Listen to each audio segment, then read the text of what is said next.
I'm Bob Brown, and I'm the owner of Integrated Systems. We're a global supplier of robotically based automation systems. Kind of the technical thing we do, but I just tell everybody we make stuff that makes stuff. We do a lot of work for big companies you would recognize like General Electric and Tesla and John Deere and Sunoco. Those are probably a few you might recognize. Well, when we started out, we were looked at in the world of integration as a welding integrator. So we did a lot of custom machinery and then robotics that welded things together.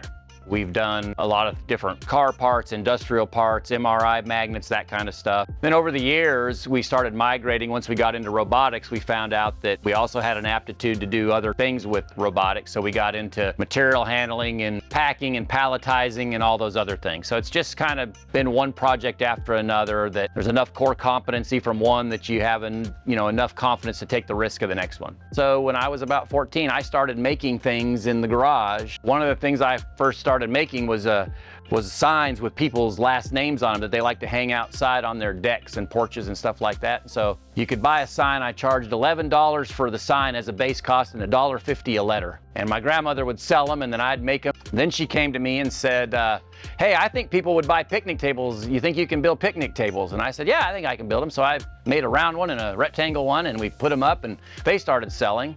And then the city that I grew up in, wasn't a city, it was a town, Cottonwood, they decided they needed a bunch of picnic tables for the local pool. So I got an order for, I think, 14 picnic tables when I was 14 years old. So I like to tell everybody I was a government contractor at 14. So that's kind of how it all started. I just started making things a few years ago. We'd been reasonably successful here and had a little money saved up that didn't look like we were going to need here at the business. So we're like, well, what can we do to put that money to use? So hooked up with about 5 partners and built a hotel. Of course, the hotel got finished late and was over budget. So the next thing I recognized is, boy, that money that we thought we weren't going to need would have sure been handy. Talking to my banker said, are you going to do that again? And I said, no, I'm not going to do that again. He said, Bob, the one thing you got to remember is the main thing is to keep the main thing the main thing.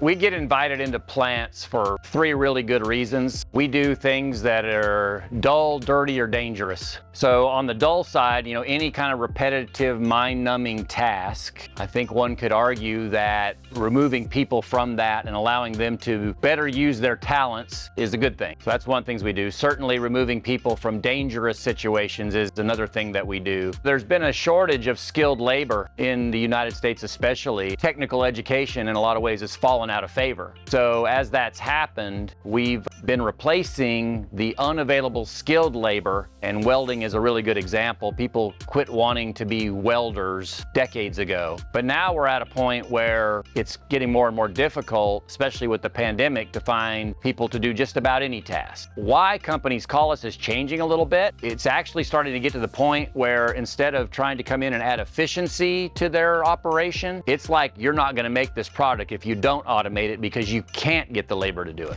My name is Bob Brown, and these are my notes on innovation.